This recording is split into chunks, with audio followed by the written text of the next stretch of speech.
कभी सोचा है कि दुनिया का नक्शा आज जैसा दिखता है वैसा क्यों है? या हम खुद को भारतीय, फ्रांसीसी या जर्मन क्यों कहते हैं? इसका जवाब छिपा है एक बहुत ही पावरफुल आइडिया में, जिसने करीब 200 साल पहले पूरे यूरोप को बदल कर रख दिया था। राष्ट्रवाद। इस एक आइडिया ने बड़े बड़े साम्राज्यों को उखाड़ फेंका, नए देशों की सीमाएं खींची और हमारी पहचान को हमेशा के लिए बदल दिया। चलिए इस दिलचस्प सफर पर निकलते हैं और इसकी जड़ों को समझते हैं। हमारी कहानी की शुरुआत होती है एक सपने से, एक तस्वीर से। साल था 1848 और एक फ्रांसीसी कलाकार एक ऐसी दुनिया की कल्पना कर रहा था जो उस समय की हकीकत से बहुत बहुत अलग थी। ये है फ्रेडरिक सोरियो की वो मशहूर कल्पना। जरा इस पर गौर कीजिए। पूरे यूरोप और अमेरिका के लोग, अब वो राजाओं की प्रजा नहीं है, बल्कि एक लंबी लाइन में एक साथ चल रहे हैं। वो सब स्वतंत्रता की प्रतिमा की तरफ बढ़ रहे हैं, जिसके एक हाथ में ज्ञान की मशाल है और दूसरे में इंसान के अधिकारों का चार्टर। और जमीन पर देखिए, राजा महाराजाओं के टूटे हुए ताज और राजदंड बिखरे पड़े हैं। ये सिर्फ एक पेंटिंग नहीं है, ये एक नई दुनिया की भविष्यवाणी है। सूर्यों का ये जो सपना था ना, वो सिंबल से भरा हुआ था। हर राष्ट्र को उसके अलग झंडे और पोशाक से पहचाना जा सकता है। सब एक साथ आगे बढ़ रहे हैं। स्वतंत्रता की प्रतिमा के सामने से गुजरना मानो राजशाही से आज़ादी का ऐलान हो। और ऊपर आसमान से देवदूत इस नए भाईचारे वाली दुनिया पर जैसे अपनी मोहर लगा रहे हों। और हाँ, एक और ख़ास बात, इस जुलूस में सबसे आगे अमेरिका और स्विट्ज़रलैंड है। क्यों? क्योंकि वो उस वक्त तक राष्ट्र राज्य बन चुके थे। एक तरह से बाकी दुनिया के लिए एक ब्लूप्रिंट कि देखो, भविष्य ऐसा हो सकता है। तो ये तो हुई एक कलाकार की आदर्शवादी दुनिया की बात। लेकिन इस सपने के केंद्र में जो आइडिया है, राष्ट्र, इसका असल में मतलब है क्या? राष्ट्रवाद का उदय सिर्फ एक राजनीतिक बदलाव नहीं था, ये तो पहचान में आया एक भूचाल था। अब लोगों की पहचान ये नहीं थी कि वो किसी राजा या सम्राट की प्रजा हैं, नहीं, अब वो एक राष्ट्र के नागरिक थे। तो ये स्लाइड हमें इस पूरे बदलाव के दिल में ले जाती है। एक तरफ है पुरानी दुनिया, हैब्सबर्ग जैसे वंशीय साम्राज्य। इसे एक बहुत बड़े पैचवर्क की तरह सोचिए। जर्मन, इतालवी, पोलिश, हंगेरियन बोलने वाले लोग, सब एक राजा के अधीन, लेकिन उनमें कोई एक जैसी पहचान नहीं थी। और दूसरी तरफ है ये क्रांतिकारी नया आइडिया, राष्ट्र राज्य का, यानी नागरिकों का एक समुदाय जो एक भाषा, एक संस्कृति और सबसे बढ़कर एक साथ रहने की एक साझा इच्छा से जुड़ा है। यही है एक प्रजा और एक नागरिक के बीच का असली फर्क।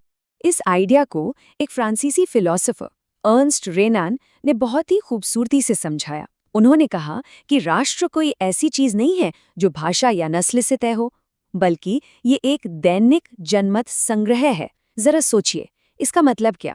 हर दिन लोग मिलकर एक राष्ट्र का हिस्सा बने रहने का चुनाव करते हैं। ये एक साझा अतीत को याद रखने और एक साझा भविष्य बनाने की सामूहिक इच्छा पर टिका होता है। तो सवाल ये है कि ये जो चिंगारी थी, ये सबसे पहले एक धधकती आग में कहाँ बदली? जवाब एक ही है, फ्रांस। 1789 की फ्रांसीसी क्रांति राष्ट्रवाद की पहली सबसे पावरफुल और साफ अभिव्यक्ति थी। फ्रांसीसी क्रांतिकारी सिर्फ बड़ी बड़ी बातें नहीं कर रहे थे, नहीं, वो तो एक्टिवली एक राष्ट्र बना रहे थे।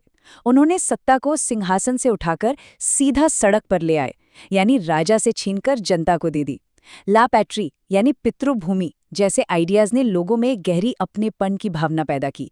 शाही झंडे को हटाकर तिरंगा लाया गया, अलग अलग कानूनों को हटाकर एक जैसी कानून व्यवस्था लागू की गई, और फ्रेंच भाषा वो गोंद बनी जिसने इस नए राष्ट्र को एक साथ जोड़ा।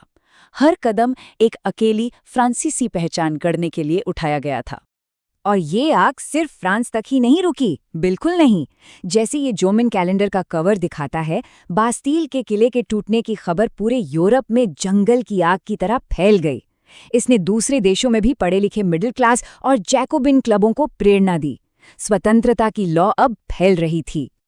और इस आग को पूरे यूरोप में फैलाने वाला इंसान शायद वो था जिसकी किसी ने उम्मीद भी नहीं की होगी, नेपोलियन बोनापार्ट। यही इतिहास की एक बड़ी विडंबना छिपी है। एक तानाशाह जिसकी सेनाओं ने अनजाने में ही अपनी जीती हुई जमीनों पर आज़ादी और राष्ट्रवाद के बीज बो दिए। वही आइडियाज जो आखिर में उसी के जैसे साम्राज्यों को ख़त्म करने वाले थे। नेपोलियन ने जो भी इलाके जीते वहां उसने अपना मशहूर 1804 का सिविल कोड लागू कर दिया और इस कोड ने समझिए रातों रात सदियों पुरानी व्यवस्था को उखाड़ फेंका। जन्म के आधार पर मिलने वाले सारे स्पेशल राइट्स खत्म, कानून के सामने सब बराबर और प्रॉपर्टी का अधिकार सुरक्षित। उसने सामंती सिस्टम को खत्म करके किसानों को गुलामी से आज़ाद किया।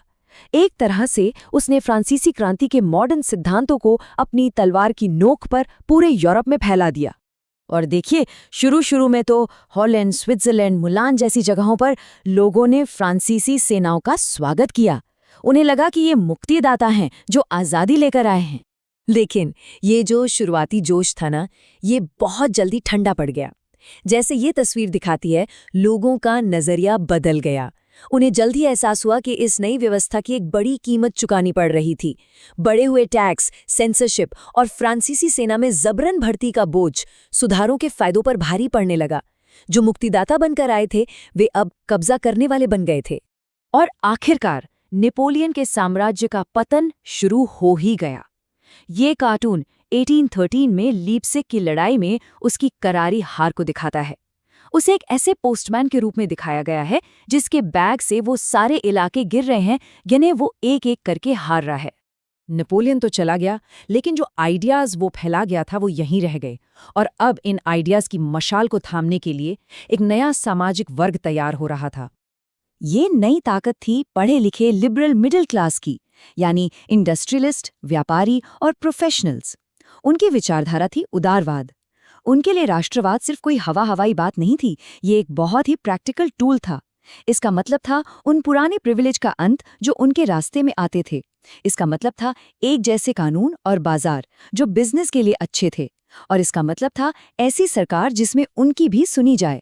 इसीलिए वे एक राष्ट्र के सबसे जोशीले सपोर्टर बने, क्योंकि ये सीधे सीधे उनके अपने हित में था।